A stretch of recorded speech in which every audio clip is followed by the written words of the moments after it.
Hello and welcome to this very special edition of Trendz Travel.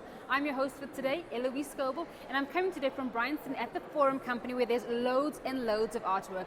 As you know, February is the month of love, and I hope that you had a very good Valentine's Day this past week. And if you had no one to love, I hope you loved yourself.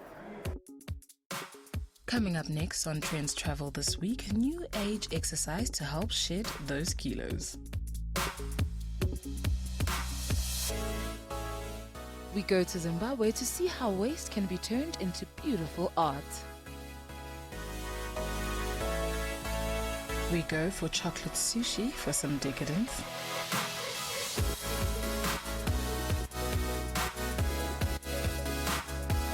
And finally, virtual reality tourism in Italy.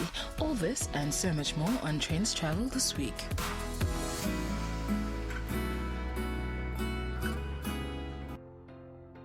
Imagine a whole lot of electrodes pulsing through your body all at once at 4-second intervals. This is called electromuscle stimulation or EMS training, which originated in Germany. Believed to be an alternative to conventional weight training, electrodes stimulate the muscles in the body, causing them to contract.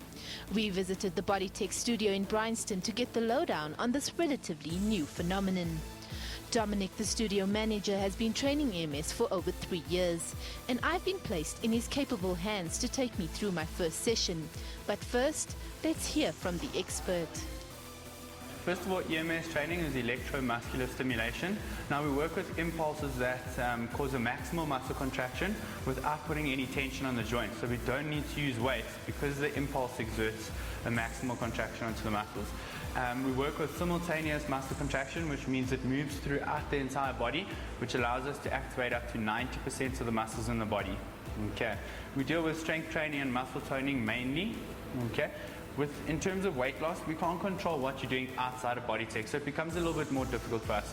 We do assist our clients in nutritional plans and obviously measurements, which is other services that we do offer. It's just getting everyone to stick to the eating plans or, making sure they're maintaining a healthy lifestyle. But generally it creates a snowball effect into everyone's lifestyles. We've got a lot of people that start off with us that have never done training in their lives or had a healthy, active lifestyle, and they start doing Bodytech 20 minutes once a week, and all of a sudden they're eating healthy and they're doing other types of training like cardiovascular, for example, and it just kind of filters out into the rest of your lifestyle. That is the bumble. It's going to be your best friend and your worst nightmare in 2 days. EMS has been in South Africa for around 7 years already, though it's a concept unheard of to many of us. So I opted to be the guinea pig, and it's time to suit up. Yeah, so we're going to strap this nice and tight.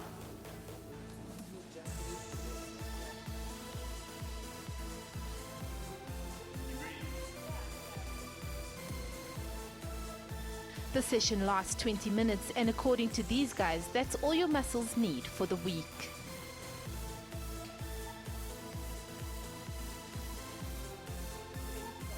The only other training we do recommend with EMS training would be cardiovascular, because we're not working with cardiovascular training. Look, it is a high intensity interval training, but that's in terms of the muscular contraction with rest period. So now we're working with a 4-second maximal contraction and only a 4-second rest period, whereas if you're doing weight training, the muscle contracts for maybe a second if you're lucky, and then after a set, guys are taking maybe a 10-second break to 30 seconds, or you walk to get water, you chat to your friends. So in terms of the strength training, look, some people do substitute it completely. It's entirely up to you and your lifestyle. If you're already caught in the conventional training way, some people do carry on with that and do EMS, but you need to have a good split, because after EMS training, you need a minimum of 72 hours rest period from any high intensity training. So weight training would be involved in that as well. Any endurance cardiovascular training, you'd need to give yourself or your body that rest. I mean, physically you'll feel stronger, obviously with the release of endorphins and the activation of the muscles in the body. You feel a lot stronger, but in terms of fatigue and adaptation, your body needs the rest. I mean, rest is just as important as the training. If you're not getting the rest, your body's not going to recover, which means you're not going to see the results. It may look like a piece of cake, but take it from me, this is intense and definitely not for the faint-hearted. But with that said, it's also good for older people as the impact on the joints is almost zero. In terms of the elderly, it's actually extremely good for them because there's no added pressure on the joints and we're using functional training, purely focusing on strengthening up the muscles. It can be extremely beneficial for them. Also, because it's not cardiovascular, look, we do have some contraindications in terms of, health restrictions and all those kind of things. But most of the times, we have cases that come through where it's actually approved either by the doctor or by their GP or whatever it might be, their specialist. And the results have been really, really good because now they are able to exercise their muscles. You have something called sarcopenia, which is the natural deterioration of the muscles in the body, and that obviously happens when you get older. Now, a lot of older people don't want to go to the gym because they start getting joint pains, their knees are sore, they've got bad backs or hips, and with EMS training, because now you no longer have that pressure of weights or maybe hard floors or anything like that, we are now able to help them in keeping their muscles strong, increasing their metabolic rate as well, their resting metabolic rate, because now their energy expenditure is a lot higher from EMS training, which means also in terms of eating and all those kind of things, it also starts improving. The fitness industry is a brutal one with hundreds of muscle building and weight loss fads. But EMS has been scientifically proven and researched to generate results. We can do the training that, like I said, it does speak for itself, but we have the facts behind the training, we have the research, and we're continuously getting new research. You know, there's new testings that go out for sport-specific training or for elderly people training, all these kind of things that they do tests on, and they get the results from it. And I mean, that's enough proof to explain anything. Even if you haven't done the training, you know, people these days like to see numbers. The frequency has been researched, the time of the training has been researched, the muscle contraction time to rest period, the exercises in terms of what is the most effective. So everything has been pretty much researched down to a specific point where everything that we do is for a reason, and it's to get the most effects out of the training. These sessions don't come cheap and will set you back a few hundred rands. Currently, there are 16 studios in Gauteng with more to follow. For more info, Google EMS training in South Africa. That was hectic, but felt good. We have a lot more coming up on Trendz Travel, so stay tuned.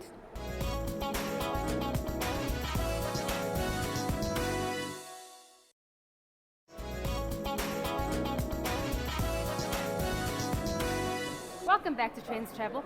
Coming up next, we take you to Zimbabwe, where a man is finding art in trash.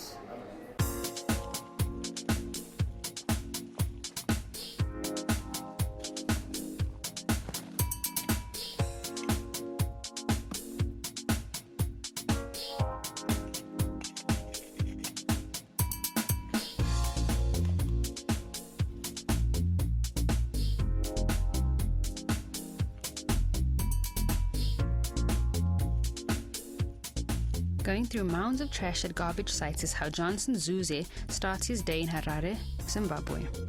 The artist says this is a place of vast resource. Here he finds materials to build his sculptures. He says the dumps also inspire ideas for his art. The self-taught artist picks a range of items from electronic gadgets and tins to wood and metal pieces, which are all instrumental in forming sculptures whose subjects range from animals to abstract forms.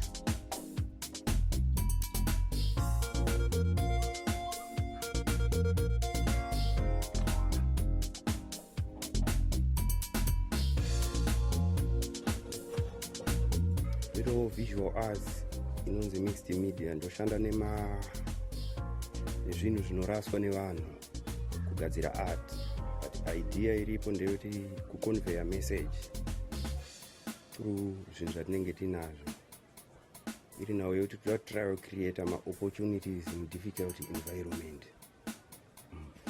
ndo mutangiro wazvakaita tichishandisa objects from nature objects anobva kuwest.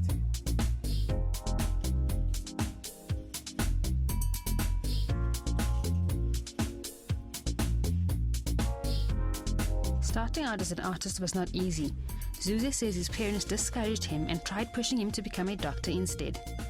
Zuze says he wants to use his talent to promote a clean environment and a recycling culture that can help address the country's waste burden. Ndakaenda kuPretoria, pane imwe network yandiri, so collaboration artists from Maputo, Pretoria, Johannesburg, neHarare. Artists, writers, gardeners, any idea behind my works and already finding and preserving the beautiful in the hideous. So, mnezvinhu zvinonzi zvakashoreka imomo ndo manokwanisa kuonawo life. Pane mwandiro anoita object chinjenge charaswa kuchinza chisina basa.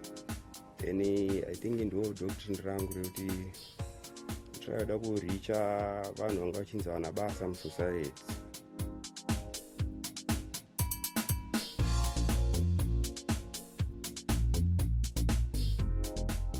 The 31-year-old is one of the most prolific artists in the country today. He has won various awards, including the country's National Art Merit Awards last year. Zuze's work has been on display in art exhibitions around the country and abroad. The artist works closely with Delta Gallery in Harare, which sells his art. The sculptures cost anything from $100 to $500. Helen Higgins is the curator at Delta Art Gallery.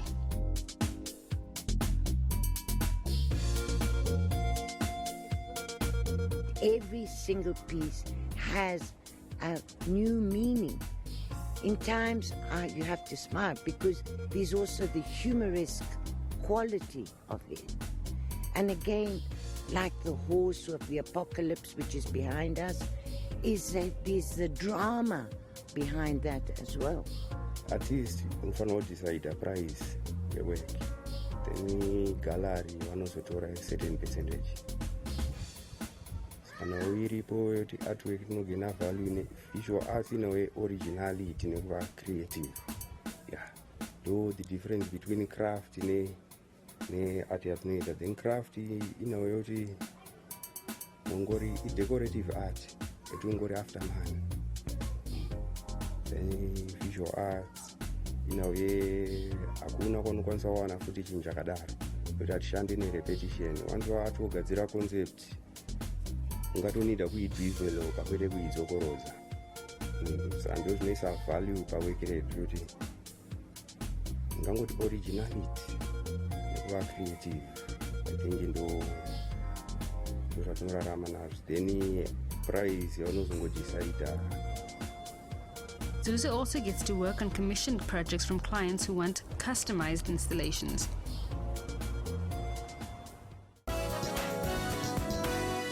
It isn't every day that art students can have a personal introduction to a famous sculptor's work, let alone be shown around their home. This is Egyptian sculptor Adam Hanin's home, a place where he produces and also showcases his work. His house-turned-museum showcases 50 years of work, unveiling his artistic journey over the decades. Through his museum and personal guided tours, he aims to leave a legacy for emerging artists to follow in his footsteps. يتفرجوا على الفن ويدوا له وقته، ولان الناس بتروح تسال انت قبل ما تشوف بيكونوا طرحوا اسئله وبتاع. عمرها ما لازم التامل والبحث ضروري يكون عندك عشان تعرف ايه ده، وبعدين نتكلم. مش ده اللي بيحصل. اللي بيحصل الناس تيجي تتكلم على طول ما فيش عايزين رد يعني، لكن ما فيش تأمل ومعيشة مع الحاجات.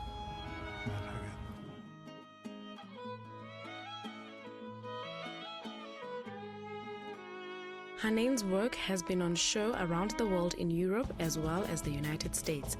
The 87-year-old artist wants people to pause and think about the work that they're looking at. The museum offers an insight into Hanin's work, and he himself enjoys talking to aspiring artists.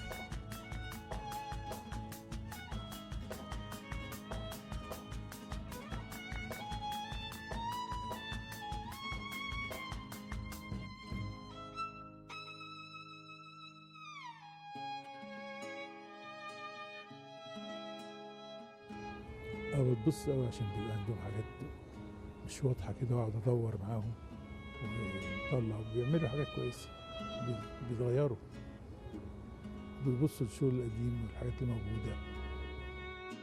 Inspired by ancient Egyptian sculptures from an early age, the Egyptian sculptor moved to Paris in the early 70s, where he lived for 25 years before returning to Cairo. As well as the museum offering a glimpse into the artist's work, the institution also holds competitions for young artists with cash prizes. Hanen says his home museum offers a different kind of learning experience to that of the school. اهو جايين لي عيال من بره جايبين نحت من هنا، فبقى فكلم معاهم شويه وساعدهم شويه بتاع. ما اقدرش انا مش عامل مدرسه يعني اخدهم بتاع، لكن بنتابع معاهم وبتبصوا يعني.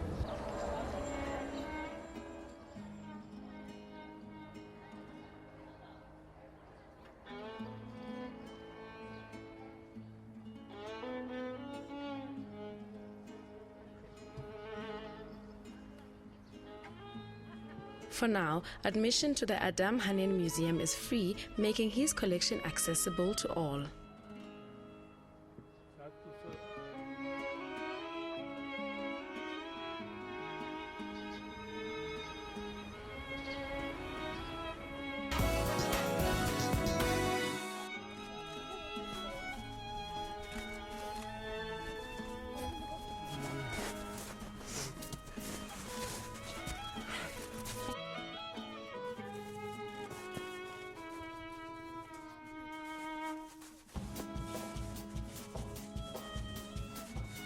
On a snowy mountaintop to the west of Kabul, a group of Afghan girls practice the flowing movements of wushu, a sport developed from traditional Chinese martial arts, stretching, bending and slashing the air with bendable metal foil swords.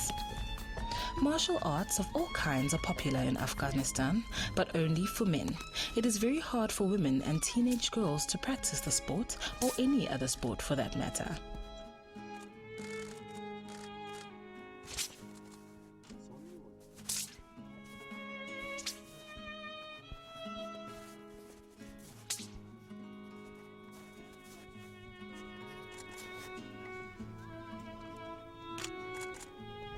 هدف ما هم همین است که شاگردای ما از طبقه اوناس در مسابقات جهانی شرکت کنند و مدال بیاورند برای وطنشان.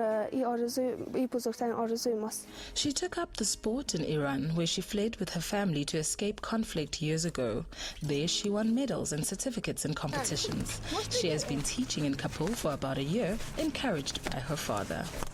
مشکلات ما ناامنی در کشور ماست که ما نمیتونیم به امنیت نداریم که ما بتونیم درست که بریم سر وقت بریم در تمرین خود ادامه بدیم. یعنی خیلی با مشکلات مواجه هستیم، نمیتونیم، یعنی دلش نداریم که بریم در کلاب بریم زیادی وقت.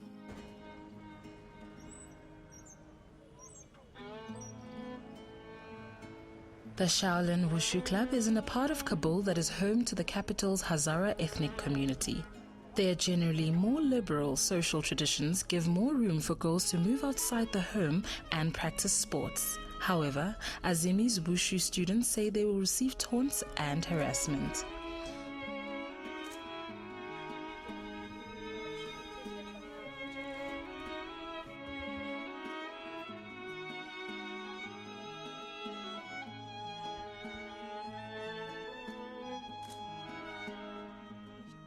Sima Azimi's father, Ramatullah Azimi, says he hopes to see more girls from other ethnic groups join the club.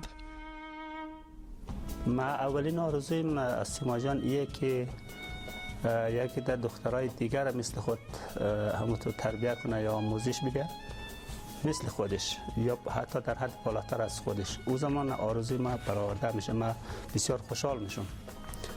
و آرزوی دیگه ما ایست که سیما جان بتونه از اخوان مختلف شاگرداش جذب کنه. His worries, he says, are offset somewhat by the joy he feels seeing Sima train other girls.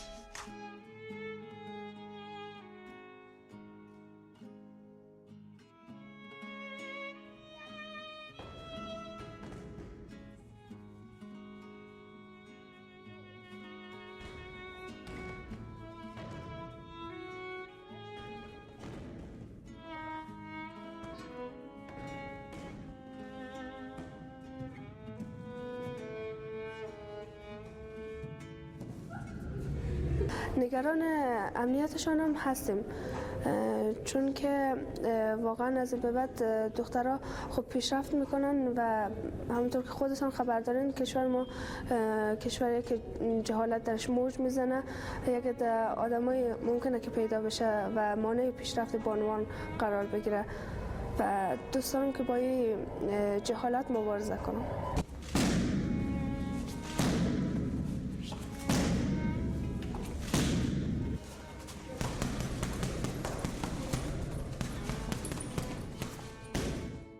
We'll be back with more on Trendz Travel right after this very short break.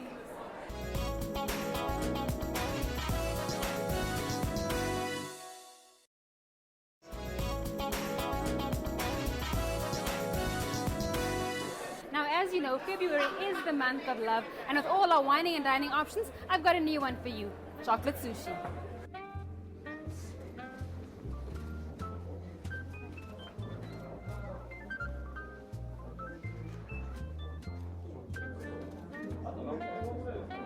Nestle challenged the definition of sushi as they unveiled chocolate sushi in a bid to attract more shoppers to its premium Kit Kat store on Tokyo's Ginza Street.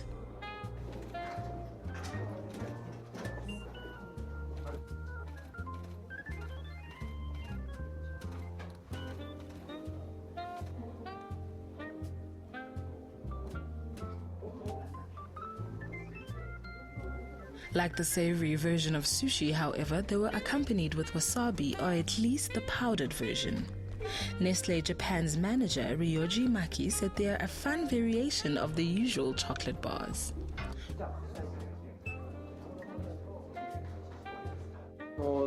寿司のキットカットで聞いて面白がっていただければまずいいかなと思ってるんですけど、実際食べていただくとキットカットらしいその味や食感、それとこのご飯の部分と、チョコレートの部分が本当に非常によくマッチしてますので、味も、とても楽しんでもらえるんじゃないかなと思ってます。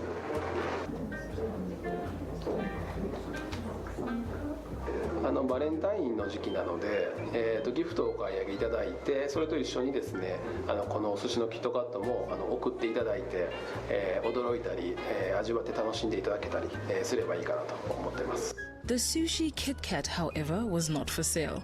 Customers who spent more than 3,000 yen in their shop before Valentine's Day were given a pack as a present. Nestle's Ginza Kit Kat Chocolaterie was the brand's 9th premium store in the country and the 11th worldwide.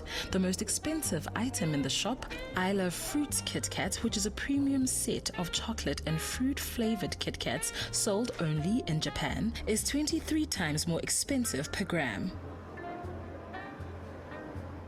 Yes, we have been very much in the supermarkets as a mainstream brand, but the brand has much more to offer. Japan is home to many exotic Kit Kat flavors, including sake rice wine, baked potato, and soy sauce. And Japan has been a leading market for us in showing us how we can really bring to this consumer this very new, unique experience. And Kit Kat Chocolaterie has proven that Kit Kat can be and is a premium brand that takes into the new trends of premiumization. In Japan, women buy chocolates for their partners and even colleagues on Valentine's Day, while men return the favor a month later on White Day. In a culture that places a lot of value on gift giving, this tradition has chocolate sales enjoying a healthy peak during the February through March months.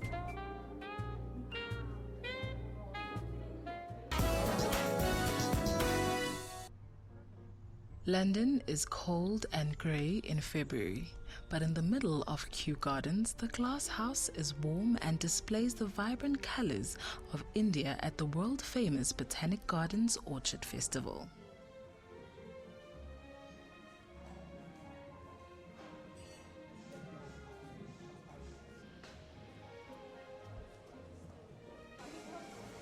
It is the 22nd annual celebration of one of the world's most admired flowers, and the first time Kew has chosen India as its theme.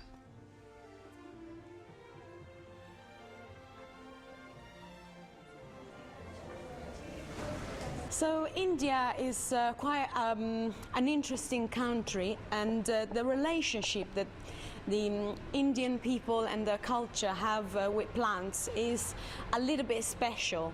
So we thought that choosing this theme it will give a chance to Kew to talk about conservation and the importance of plants, but also the importance of the relationship between plants and human beings. There are 3,600 orchids that make up the exhibit.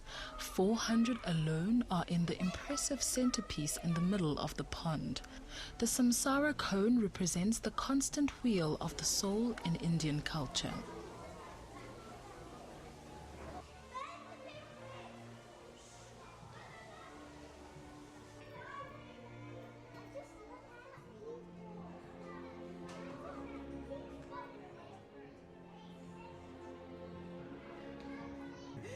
There are life-size models of an elephant, a tiger, and peacock, all decorated with orchids which took a week to build.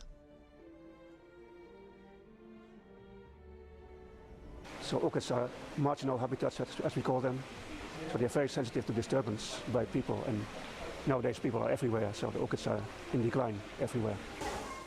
Orchids hang suspended from ceilings, twirling slowly in the air, showing off their pretty patterns.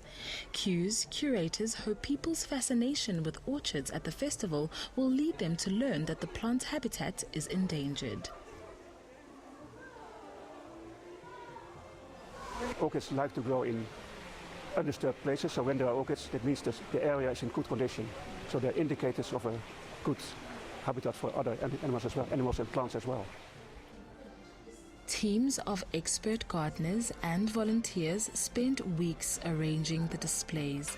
The orchid species originate from all over the world and include many hybrids. India is a major orchid habitat with many different varieties growing across the country. The flowers are food for the soul, says festival creator Biondi.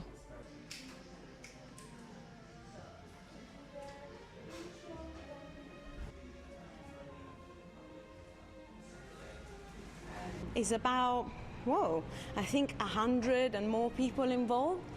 In terms of plants, this year we've got about 5,600 plants, and 3,600 of them are orchids. Orchids in nature grow protected from the tropical sun by the shades of trees. Under controlled conditions, the orchids can be grown in specially designed orchidaria or orchid houses, running north and south and made from materials like split bamboo, glass, chardonnettes, etc. A central tank filled with water or by using artificial fogging nozzles helps in increasing humidity. However, it must be clear that all types of orchids cannot be grown under one roof. While tropical orchid enjoy humid, warm atmosphere and burst into activity during rainy season temperate, orchids should be growing in cool houses.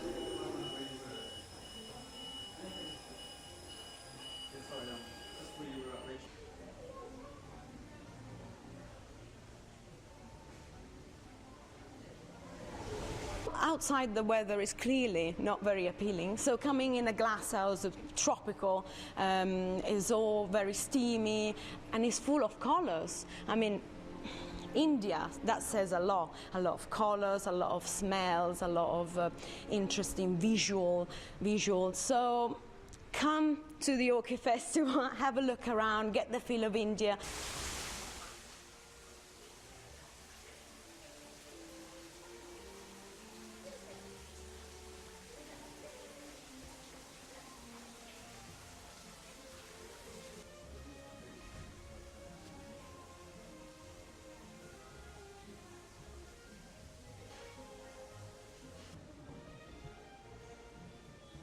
Orchids exhibit an incredible range of diversity in size, shape and color of their flowers. They are most pampered of the plants and occupy top position among all flowering plants.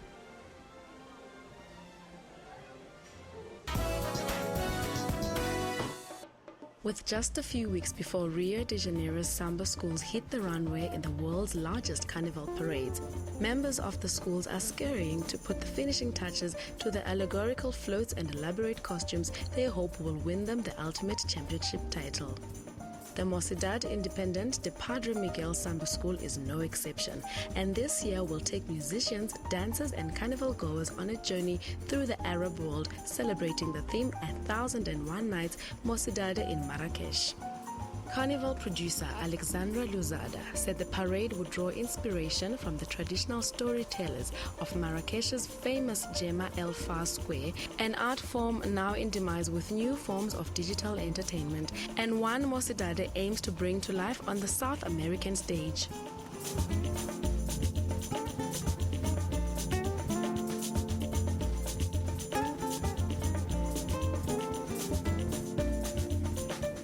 A gente faz uma viagem a um reino encantado. Esse reino encantado é o Marrocos, é um lugar onde tremula na bandeira uma estrela verde como a da Mocidade Independente de Padre Miguel. E a gente desembarca nesse reino e na praça a gente ouve os contadores de histórias, que são os halaks, que nos contam histórias de aventuras, de grandes heróis, em meio àquele cenário todo místico que do mundo. The Green and White Mocidad will compete on Monday, February 27, as part of a top league of 12 schools. A further 12 schools in the city's so-called Access Group, or Second League, will also compete over 2 nights with the aim of jumping up into the top league for next year's parades and all-important status throughout the city. It is tradition for samba schools to celebrate other countries in their annual parades, and often not without controversy. In 2015, Beja Floor Samba School won the championship with a parade honoring Equatorial Guinea. This year, Unidos da Dechuga, which has in previous years paid homage to Germany and Switzerland, will present a parade inspired by the United States.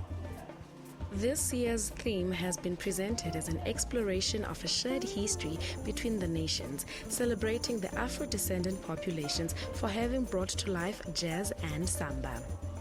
Carnival is a platform for Rio de Janeiro's Afro-Brazilian communities to project their often marginalized culture on the world stage, with frequent appearances of syncretic African and Brazilian deities and themes.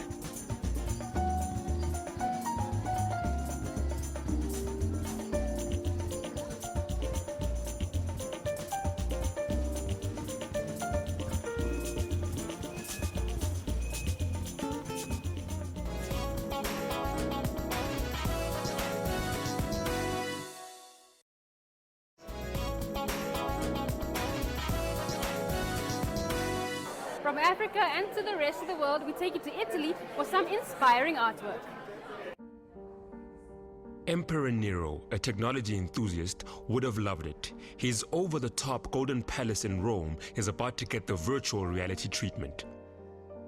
From Saturday, February 4th, visitors to the buried Domus Aurea Golden House will be able to don headsets to get a closer look at the frescoes on its 12-meter, 40-feet high walls. The palace was built in 64 AD, after a fire swept through the city, the one through which the man himself, probably apocryphally, is said to have fiddled. Named after the gold leaf covering some of its walls, the palace was the centerpiece of a complex that once included an artificial lake where the Colosseum now stands. The exhibitionist emperor indulged his penchant for clever contrivances with benign inventions like a revolving dining hall inside the palace and more sinister plans such as, according to legend, a collapsing ship to carry his mother to a watery grave. Filled with rubble by the later Emperor Trajan, who built his baths on top, the palace was rediscovered in the 15th century. It has been undergoing restoration in recent years. The complex used to attract 1,000 visitors a day before leaking water put the underground chambers at risk of collapse and prompted its closure. All'interno invece della sala cosiddetta della volta dorata avremo una modalità diversa di fruizione di questo spazio. In modalità statica, indossando delle speciali apparecchiature degli Oculus, ci si ritroverà immersi all'interno di quello stesso spazio, quindi dalla Domus Aurea, anche delle porzioni esterne dell'edificio in epoca neroniana. Oltre poi a rivivere appunto di nuovo le fasi e le vicende della riscoperta della Domus in epoca rinascimentale.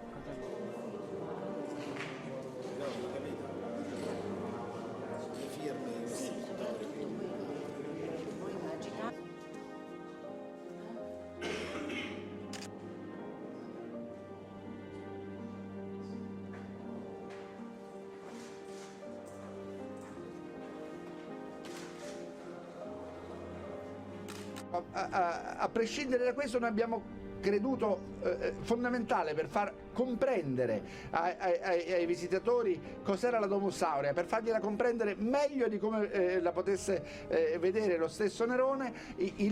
Abbiamo pensato a creare questo progetto di Domus Aurea virtuale.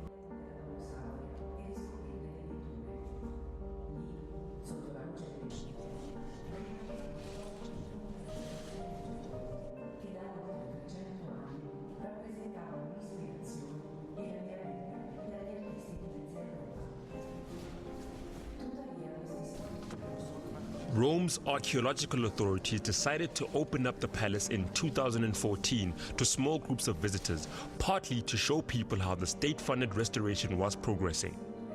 The site superintendent's office has estimated reinforcing the palace will cost 31 million euros. Ma è una meraviglia, una cosa fantastica. Una cosa veramente bellissima, veramente una sensazione, veramente hanno ricostruito tutta la Domus Aurea come era all'epoca, è una cosa veramente stupenda, meravigliosa. Grazie.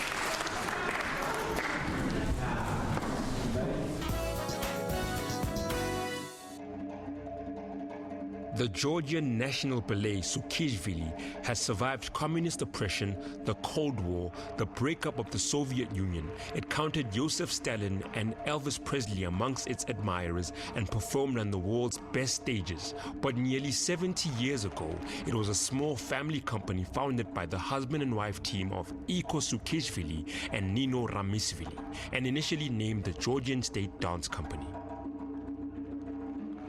The combination of lively music, shows of strength, tornado-fast spins, jumps, swords, shields, and daggers for male dancers, matched with the gliding and elegant movements of female performers in vibrantly colored costumes, made the Georgian dance a dazzling spectacle for audiences.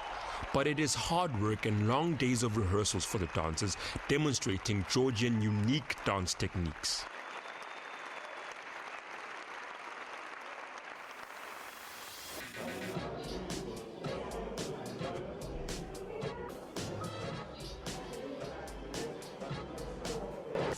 It's not only my family business, it's the cultural heritage, and it's very important because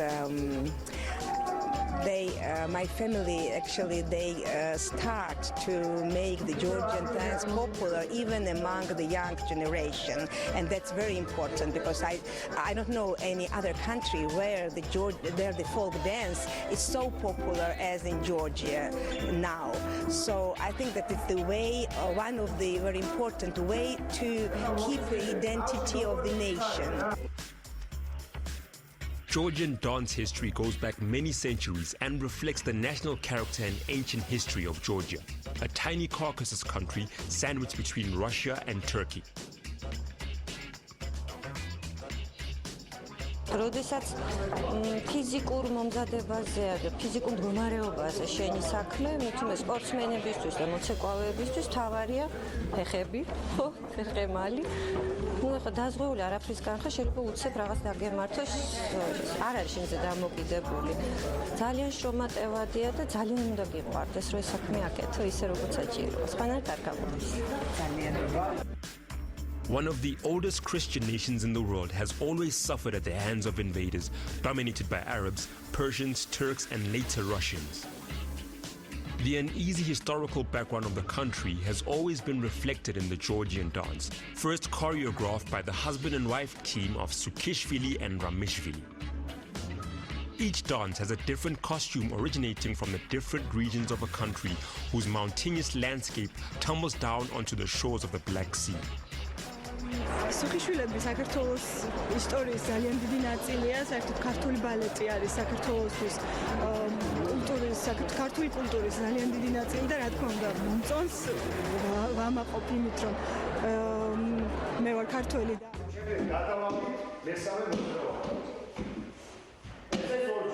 შემდეგ გავაკეთე დაეს მეოთხე ილეთი მეოთხე მოძრაობა. In order to persuade officials that his dance company would not offend the Marxist principles of a Soviet state, still reeling from the brutalities of World War II, Sukishvili's grandfather gave a 2-hour solo performance for state bosses and secret police in their offices, describing it as a tribute to Georgian folklore encouraged by the Communist Party at the time. The troupe, which includes 80 male and 30 female dancers and 15 musicians, is constantly touring the world and has performed over 100 countries in all 5 continents.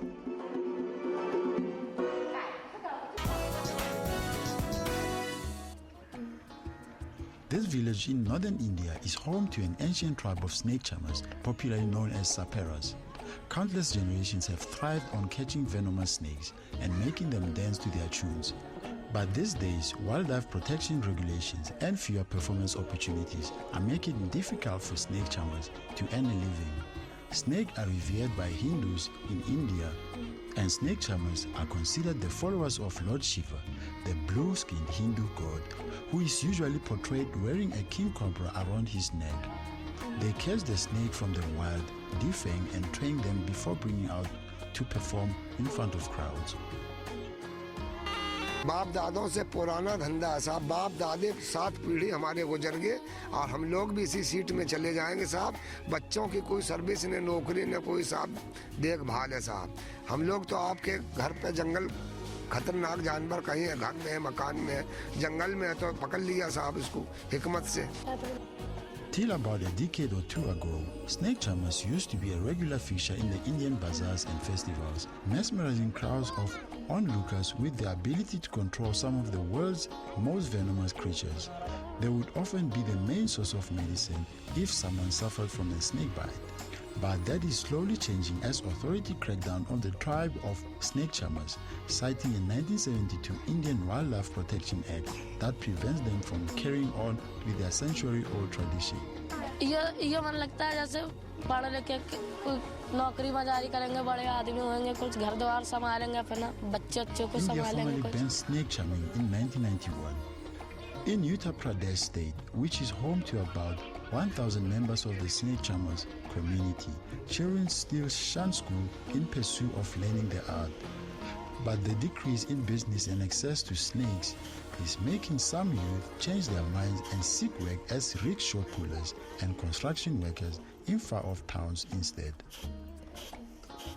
Forester हम लोगों को पकड़ने लग गए, इस पे आरोप लगा दिया गुरुजी ने कि भाई जी जहाँ शराब वाले मिले उनको पकड़ कर गिरफ्तार करो और इनको बंद कर दो और शराब छुड़वा दो।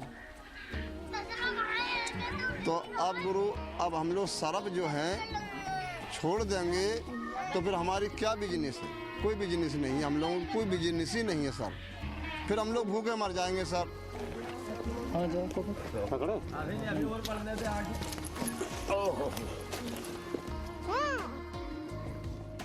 Animal rights activists say snake charmers inflict severe cruelty on the reptiles, whose numbers are fast dwindling. They say that increased deforestation coupled with rapid urbanization are depleting the population of snakes.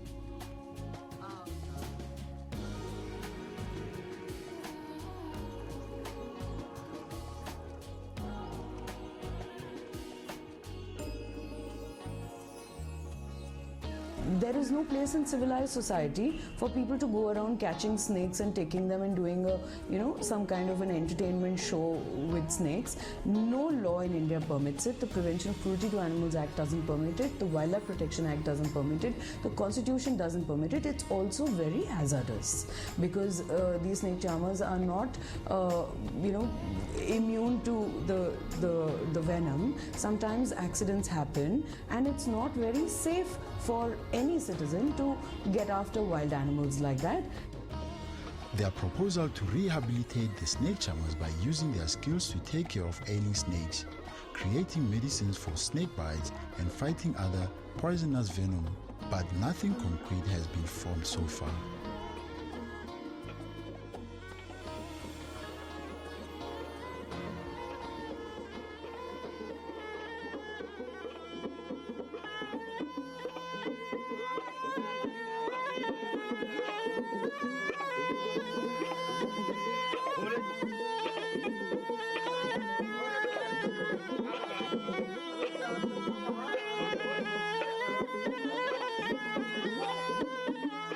And that's all we have for you on today's edition of Trendz Travel. I was your host for today, Eloise Scoble. And do remember, you can catch us again next week, same time, same place, channel 404 on DSTV and SABC 3.